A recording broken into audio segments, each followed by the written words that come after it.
Mummy की गोद और पापा के कंधे, ना पैसों की सोच ना ही लाइफ के फंडे, ना कल की चिंता और ना ही फ्यूचर के सपने। लेकिन अब कल की है फिक्र और अधूरे हैं सपने। पीछे मुड़ के देखा तो बहुत दूर थे वो अपने मंजिलों को ढूंढते ढूंढते कहाँ खो गए हम, क्या सच में इतने बड़े हो गए हम। तो हेलो दोस्तों, कैसे हैं आप लोग। स्वागत है आपका इस नए ब्लॉग में। उम्मीद करती हूँ आप लोग स्वस्थ और मस्त होंगे।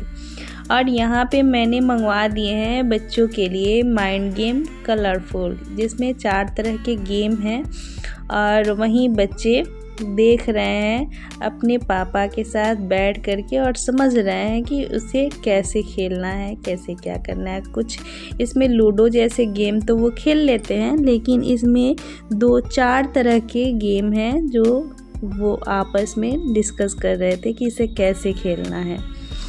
तो यहाँ पे ये लोग जब ये दुकान से आए तो वो लेके आए और यहाँ पे बैठ कर के बच्चे अपने पापा के साथ देख रहे थे उन सब चीज़ों को।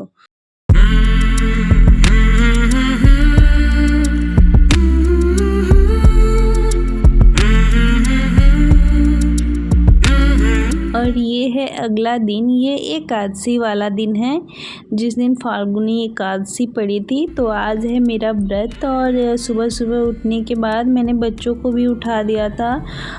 ये मेरा बड़ा बेटा है जो कि इसकी ड्राइंग बहुत ही अच्छी होती है और ये ड्राइंग अच्छी कर लेता है। और इसे स्कूल से मिले थे प्रोजेक्ट वाटर साइकिल बनाने के लिए, तो वह यही बना रहा था। और ये सुबह का समय कुछ इस तरीके से था, धूप अभी पूरी तरह से निकला नहीं था, केवल हल्की हल्की लालिमा दिखाई दे रही थी चारों ओर। इस समय मैंने झाड़ू वगैरह सब कुछ निकाल लिया था, घर को बिल्कुल साफ़ कर लिया था, पोछा वगैरह सब लगा लिया था और पूजा करके मैं चली आई थी किचन में ताकि बच्चों को लेट ना हो जाए।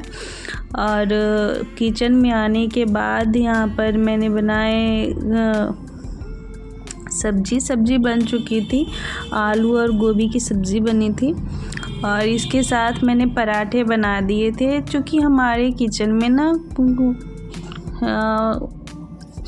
रखने के लिए या सूट करने के लिए प्रॉपर जगह नहीं है, बहुत ही छोटा किचन है।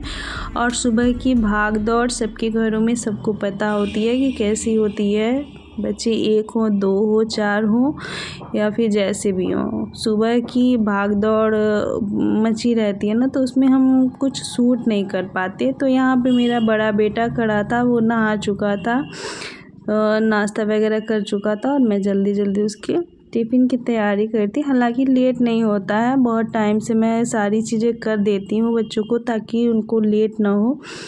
तो मैंने बोला बेटे से कि थोड़ा सा पकड़ लो ताकि रिकॉर्ड कर लो थोड़ा सा। तो वहीं खड़ा होके आपको जूम इन जूम आउट सब सारी चीज़ें वो करके दिखा रहा है कि। और ये देखिए यहाँ पे मैंने पराठे बना लिए हैं। पराठे प्याज के पराठे में थोड़ा सा 1 चम्मच बेसन और दही देखा है आपने, प्याज और हरी मिर्च, हरा धनिया, अजवाइन, नमक और थोड़ा सा ऑयल डाल करके मैंने गूँथ लिया। पराठे बिल्कुल सॉफ्ट मैं गूँथती हूँ, इसके भी टाइट नहीं गूँथती हूँ, क्योंकि बनने के बाद ना जब इसका डो टाइट होता है तो पराठे भी टाइट हो जाते हैं। तो मैं वैसा बिल्कुल नहीं बनाती हूँ, मैं बिल्कुल सॉफ्ट इसका डो तैयार करती हूँ और पराठे भी बिल्कुल ही सॉफ्ट बनते हैं। आज है मेरा फास्ट। तो ये सारी चीज़ें मैंने सबको बच्चों को टिफ़िन वगैरह पैक करके दे दिया था और बच्चों के पापा भी अपने काम से जा चुके थे, चले गए थे। नाश्ता वगैरह सारी चीज़ें उन सबकी हो चुकी थी और सभी लोग अपनी अपनी जगह पे जा चुके थे।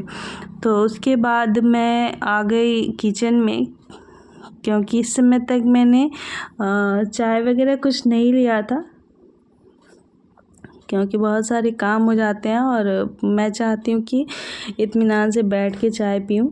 तो यहाँ पे आ गई मैं, चूँकि ऑयली हो रहा था बहुत ज़्यादा किचन, तो यहाँ पे मैंने वो जो ग्रीन वाला स्क्रब होता है ना, तो उसमें मैं थोड़ा सा सर्फ़ लगा लेती हूँ, और जिससे बर्तन धोती हूँ मैं उससे नहीं, बल्कि अलग से मैंने रखा है, तो उसमें मैंने सर्फ़ लगा लिया और उससे रगड़ करके बिल्कुल साफ़ कर लेती हूँ। कुछ और लगाने की ज़रूरत नहीं होती है इसमें, 3-4 बार धो के, और जिससे चूल्हा आप लोग पोंछते हैं उससे धो करके 3-4 बार, और उसे बार बार साफ़ कर लेंगे तो वो आपका किचन बिल्कुल नहीं चमक जाएगा। बहुत ज़्यादा कुछ लगाने की इसमें ज़रूरत नहीं होती है। तो इसमें उसके जो चारों ओर के जो दोनों चूल्हे के ये लोहे थे ना, मैंने इसको निकाल लिए थे और निकाल करके इसे भी धो लिया था।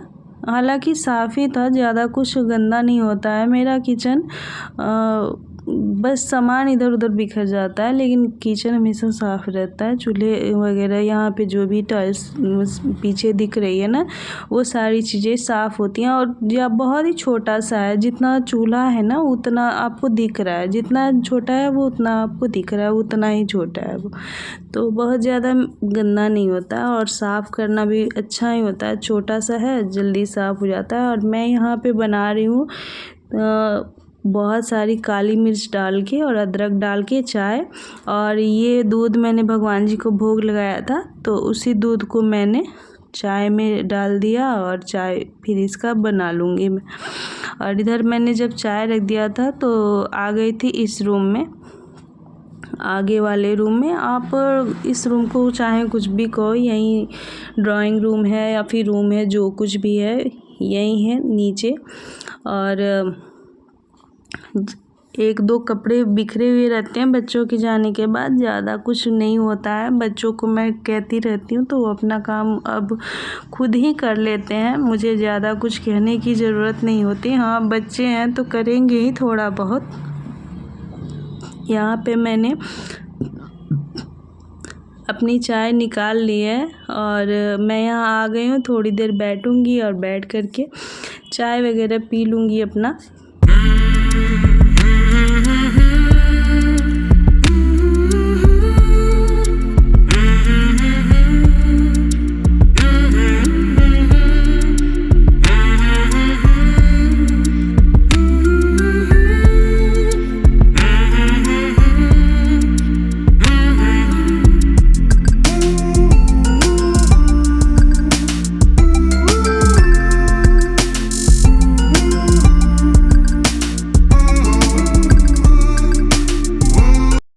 यहाँ पे कुछ अगर काम होता है तो मैं कर लेती हूँ, या फिर थोड़ा सा टाइम पास होता है, मोबाइल अपना चलाती हूँ या फिर टीवी वगैरह देख लेती हूँ। फिर मैं ऊपर चली आई थी, मुझे याद है कि देखो मैंने कपड़े नहीं डाले हैं, तो ऊपर भी ऐसे ही सामान फैला हुआ था। ये मैं ऊपर से कपड़े लेके आ गई थी, और फिर कुछ गीले कपड़े हैं उसे मैं डाल आऊँगी। बिस्तर भी मैंने सही कर लिया है, और कपड़ों को ना मैं छांट के रख देती हूँ, कि मतलब जो आयरन करने वाले कपड़े हैं उनको मैं अलग कर लेती हूँ, और बिना आयरन करने वाले कपड़े जो हैं उन्हें मैं फ़ोल्ड कर लेती हूँ ऐसे ही, और ऐसे ही फ़ोल्ड करके मैं उसे अपनी जगह पे रख देती हूँ। तो यहाँ पे ये साड़ी जो है जिस पे मैंने चिप्स डाले थे उसे भी मैंने धो लिया है, और धो करके फिर से इसको उसी जगह पे रख दूँगी जहाँ से मैंने इसको निकाला था। फिर मैं ले जाऊँगी कपड़े डालने के लिए। यहाँ पे मेरे पास फॉल थी जो साड़ी में लगानी है, उसे भी मैं धो लूँगी ताकि उसे लगा सकूँ मैं। मुझे लगा ना कि फॉल जो है कॉटन का है, चूँकि वो कॉटन जैसे ही लग रहा था, तो कॉटन की फॉल जो होती है ना उसे पानी से धो लेने पर उसमें जो श्रिंक आते हैं ना, वो जब उसके स्टार्च निकल जाते हैं तो वो थोड़ा सा आयरन कर देने पर वो सीधा हो जाता है। लेकिन जब मैं इसे धो रही थी ना, तो ये कॉटन बिल्कुल नहीं था, ये हल्का सा पॉलिस्टर था। इसमें हल्का कलर निकल रहा था और इसे बिना आयरन किए हुए या फिर बिना धोए हुए भी इसे हम लगा सकते हैं, लेकिन अब धो दिया था मैंने तो मैं ले के चली जाऊंगी कपड़ों को डालने के लिए छत में, क्योंकि स्टैंड वगैरह सब अभी ऊपर ही हैं। जब ज़्यादा गर्मी होने लगती है तो मैं स्टैंड को नीचे ही लेके आ जाती हूँ, नीचे ही सारे कपड़ों को वॉशिंग मशीन में उसे ड्राई करके और नीचे ही डाल देती हूँ, तब वो नीचे ही सूख जाते हैं।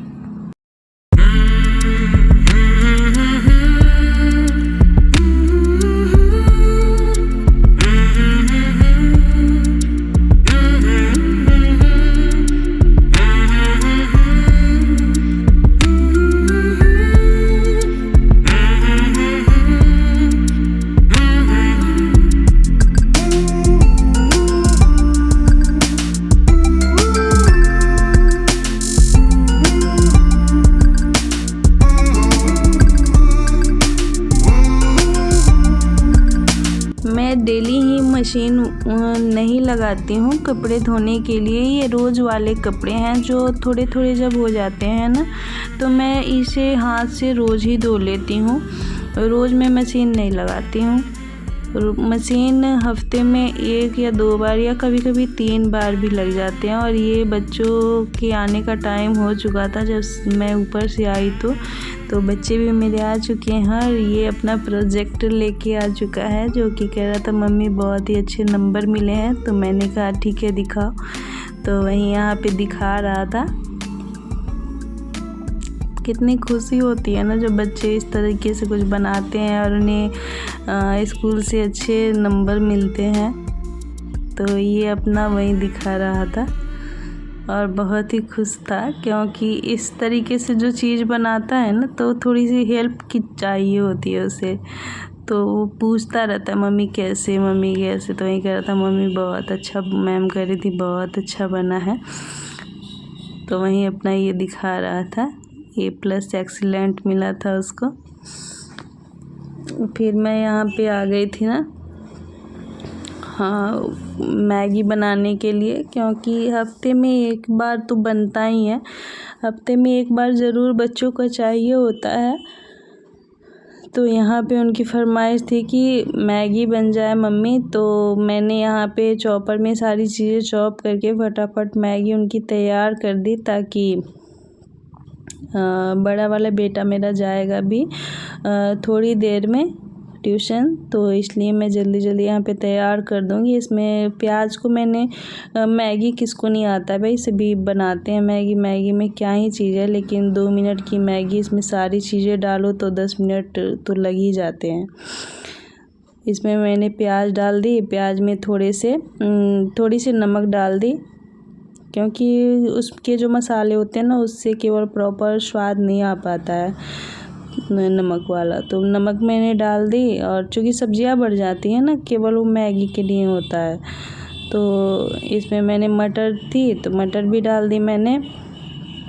इसे थोड़ी देर भून लूँगी और भूनने के बाद इसमें थोड़ी सी हल्दी भी डाल दूँगी, ताकि इसका कलर जो है एकदम अच्छा सा आ जाए। तो देखने में बहुत ही अच्छा भी लगता है और स्वाद तो पूछिए मत, बहुत ही मस्त हुआ था।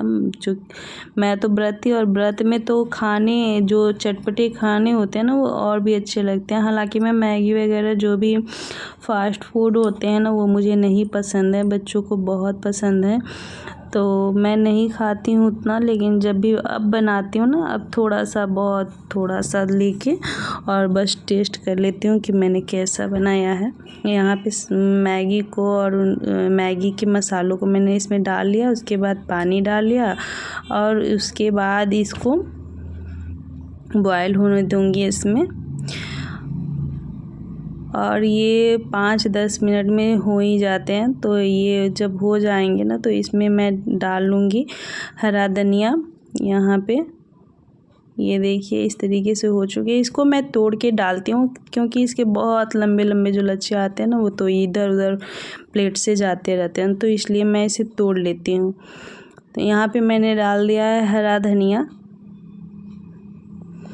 और फिर इसको मिक्स करके इसे प्लेट में बच्चों को दे दूँगी खाने के लिए। खाने के बाद मेरा बेटा चला जाएगा अपने ट्यूशन। तो ये छोटा सा व्लॉग आप लोग को कैसा लगा प्लीज़ कमेंट में ज़रूर बताइएगा, और वीडियो को लाइक कीजिएगा, चैनल को सब्सक्राइब कीजिएगा, नोटिफिकेशन ऑन कर लीजिएगा ताकि मेरी आने वाली सारी वीडियो आप लोगों को मिल सके।